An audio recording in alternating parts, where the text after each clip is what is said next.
Hi, today I am doing my Q&A. I asked you on my Instagram to ask me some questions, and then now I am answering your questions. I have been wanting to make a Q&A for a very long time. I feel like Q&As usually aren't that popular, at least not like on my channel. You guys don't really seem to want to watch like my Q&As, but so many people have asked me to do one, so I also want to do one. So I'm here now. I'm going to answer some of your questions, and with that, let's get started. How did you pay for it? My parents paid for it. It's not something that I would be able to pay for, so I'm super thankful that they paid for my exchange year. It's something that's pretty expensive, and 2 years ago when I first wanted to do it, my dad told me that he wouldn't pay for it. Like, he was like, I'm not paying for this, and that also made me not be able to go a few years ago, because I've always wanted to do this. And then now, last year, 2 years ago, he actually said that you can do this if you want to, and I was like, oh yeah. Do you miss your American room? Low-key. Okay, so I really liked my room in Oregon, but I also didn't, I liked it, but I thought it was so pretty. I had this huge bed. I never realized how small my bed is, my bed in Sweden is, until I came back and I was like, what is going on? Because my bed in Oregon was huge. It was so big and it was so nice. So that is definitely one thing that I miss. Then I think the lighting is better here. I really like it when my room is bright, and I really like it when a lot of light comes in my room, if you know what I mean. And in Oregon, my windows were bigger, but the lighting was never that good. So yeah, I like that better about my room here. How does it feel to be legal in Sweden? I'm 18 now. I'm legal in Sweden. Feels pretty good. It's kind of fun. Are you planning on moving back to the US in the future? Yes, I am. Okay, so I have 2 more years left of high school in Sweden. When I tell people that, they're like, oh my god, I'm so sorry. But honestly, it's not that bad. So let me explain. In Sweden, high school is 3 years. So you start high school when you're 15 or 16, and then you graduate when you're 18 or 19. Depends on when your birthday is, I guess. So I started high school when I was 16, and I would be graduating when I would be 19. But since I went to the US, I have to redo this whole year in school. So I have 2 more years, not just 1, but 2. And I mean, so many people have done it before me, so it's not like it's not doable. I'll be fine, I'll manage. And I have many things planned for after high school.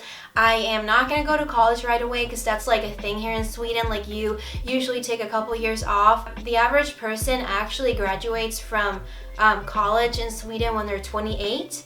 So if I would be 20 and I was like, hi, what's up y'all, I'm in college, so it'd be they're all grown-ups, and I don't really want to do that. So I have many plans after high school, and it's to hopefully be able to work on my YouTube and move to the US because of my YouTube. So I want to live in Southern California, somewhere close to LA, so that I can take advantage of all those opportunities that are in LA.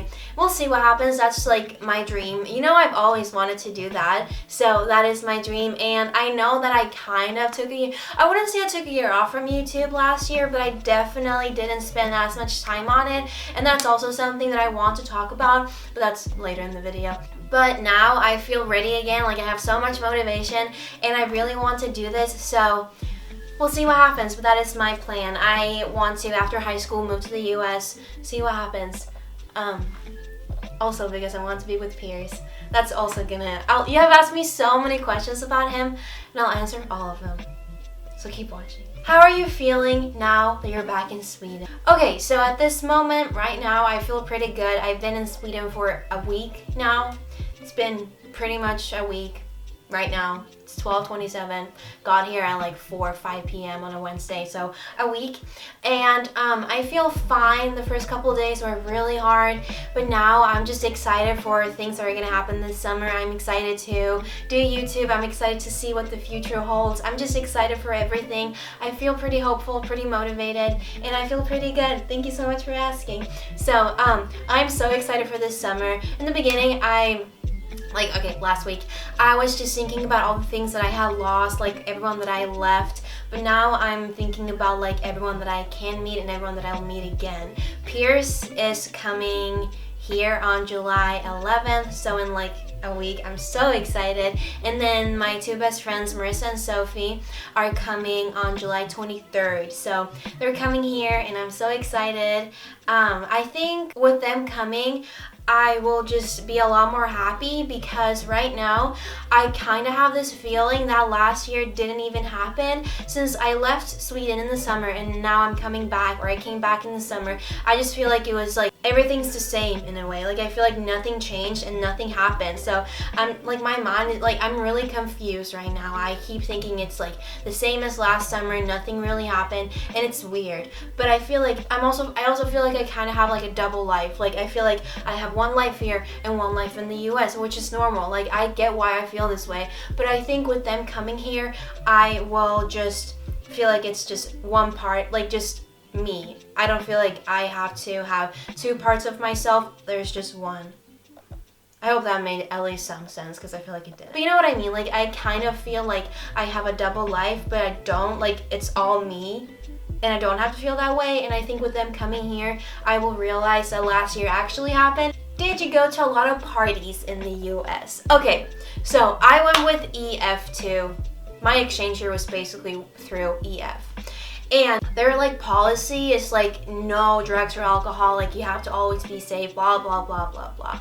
And they also tell you that if you go to a party that has alcohol, you are going to be sent home. So obviously when I came to the US, I was like, hey, I'm not gonna be able to do anything for a year. And then I slowly realized that you can do whatever you want as long as you don't get caught. And obviously it's stupid to go to parties and like get like super drunk and then be like get caught and then get sent home, because I'm sure that some people do get sent home. But I did go to a lot of parties, and I like, how are they gonna find out? How are EF or anyone gonna find out? I went to a lot of parties that had alcohol. In the beginning I didn't drink at all at the parties, but then when I turned 18 I was like, whatever. So I did actually go to a lot of parties, never got caught. And then funny story, a week before I had to go home, I was like, they can't send me home now, like what are they gonna do? So I went to this party, so I did that, and then I was there with two of my close friends, and people started saying like, cops are coming, like there's cops here. And I was like, okay, like we should probably leave. So we get in the car, we had like a DD, so it was fine. We get in the car and we were about to drive home, and we see the cop cars, and they basically like block the cul-de-sac. And I was like, oh, okay. And in the beginning, I was like always super sus. I was always like, okay, I can't get caught. Like if I get caught, I'm gonna get sent home. Don't want that. But at that point, I was like, whatever. So it actually ended up with us having to talk to the police. They did this like eye test, like the alcohol test. I passed, even though I was really drunk. And everything was fine. And I'm just saying that I even got caught by the police. They never asked for my name. But I'm just saying that, I mean, it's obviously because they want people to be safe and they want all of their exchange students to be safe. But it's just like talk. They don't actually, well, I'm not saying that you should go and like do stuff that you're not supposed to do. But I'm just saying that I didn't get sent home, even though they said that if you just go to one party, you're gonna get sent home. I didn't get sent home. I went to many parties, and yeah, I think it's important to live a little. Like, I'm not saying that you should get into trouble, but I'm just saying live a little. Like, rules are meant to be broken. No, but you know what I mean. And just don't get caught. That's all I gotta do. That's my tip for you. Is prom actually such a big deal like in the movies? Yes. So prom was actually like a huge deal. We made this group chat. There was so much drama.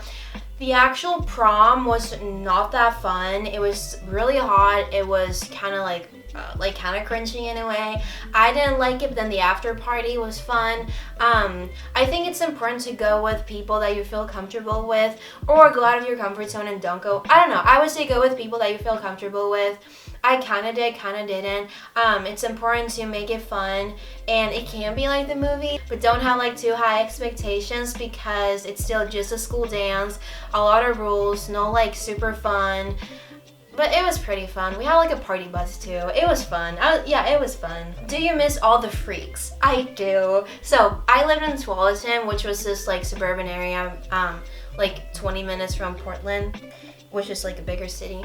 Like the biggest city, I would say, in Oregon, yeah. And Tualatin was just filled with a bunch of freaks. Everyone that lived in Tualatin, including me, was and it was just like, honestly, it was just like an inside joke with Marissa and I.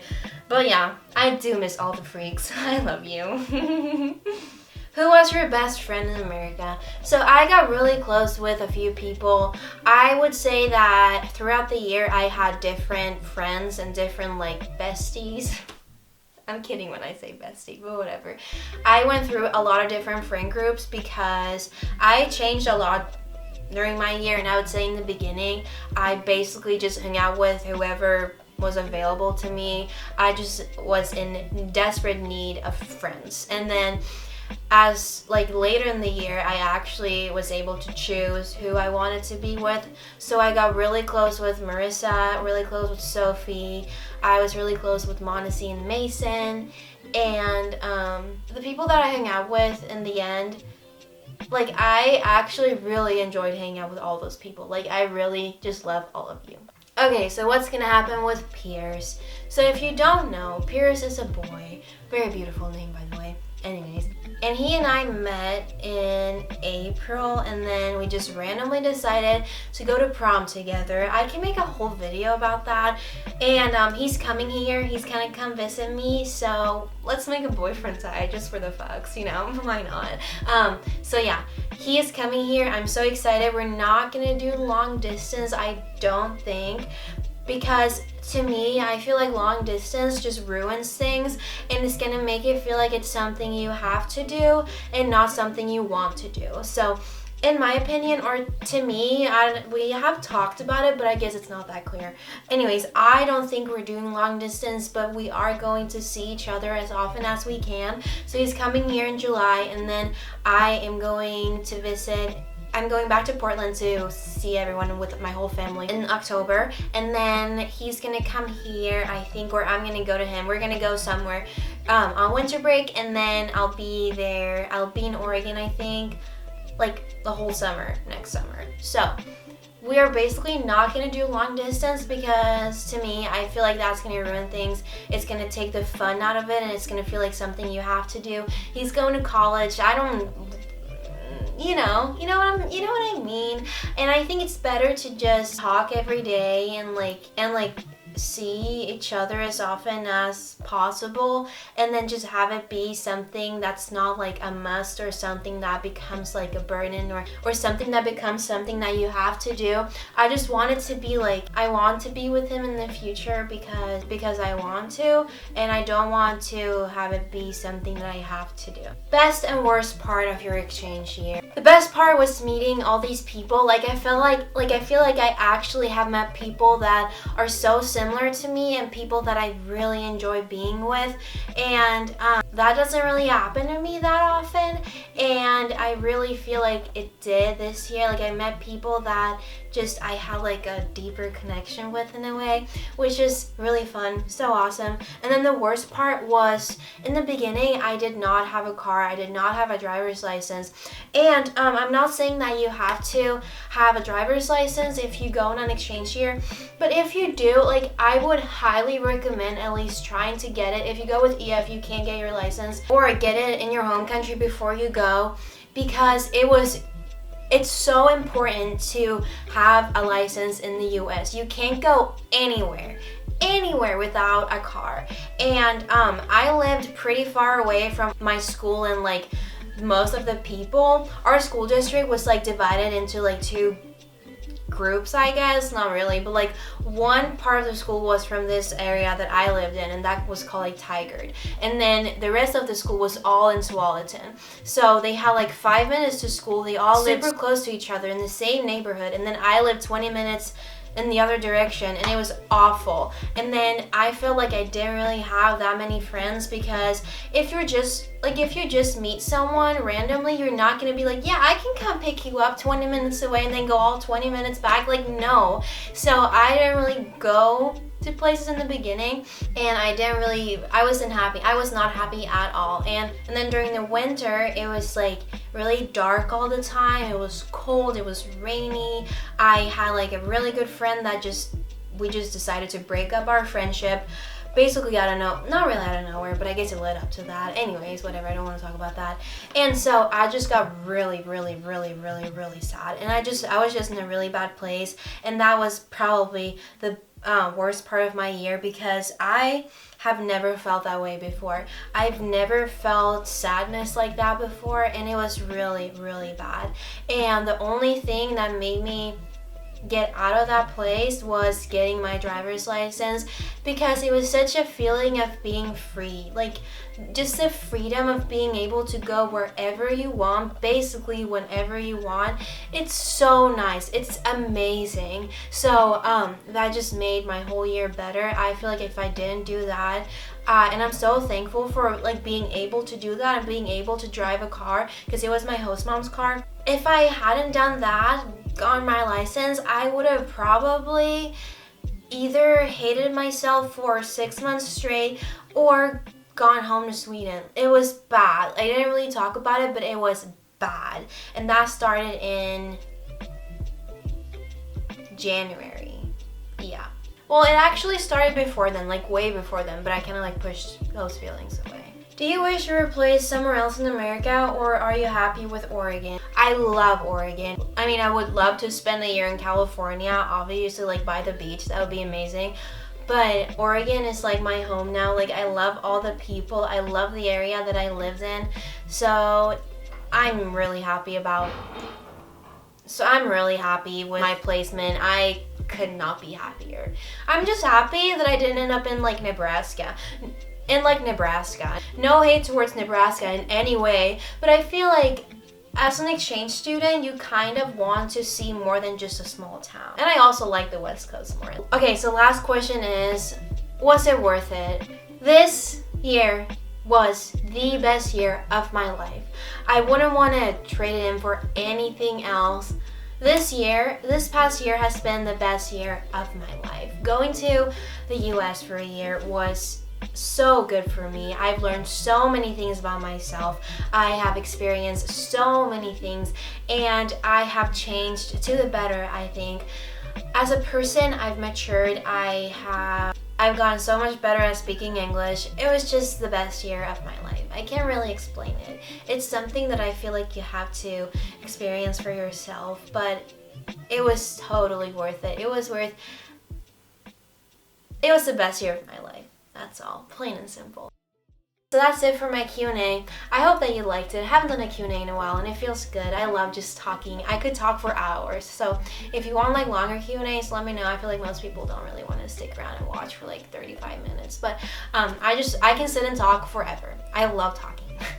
So yeah. Let me know if you liked today's video and give it a thumbs up if you did. If you have any more questions about anything that I said, leave them down below. And follow me on Instagram to be notified when I post a picture or when I ask for more questions for a Q&A. So I will see all of you in my next video. Goodbye.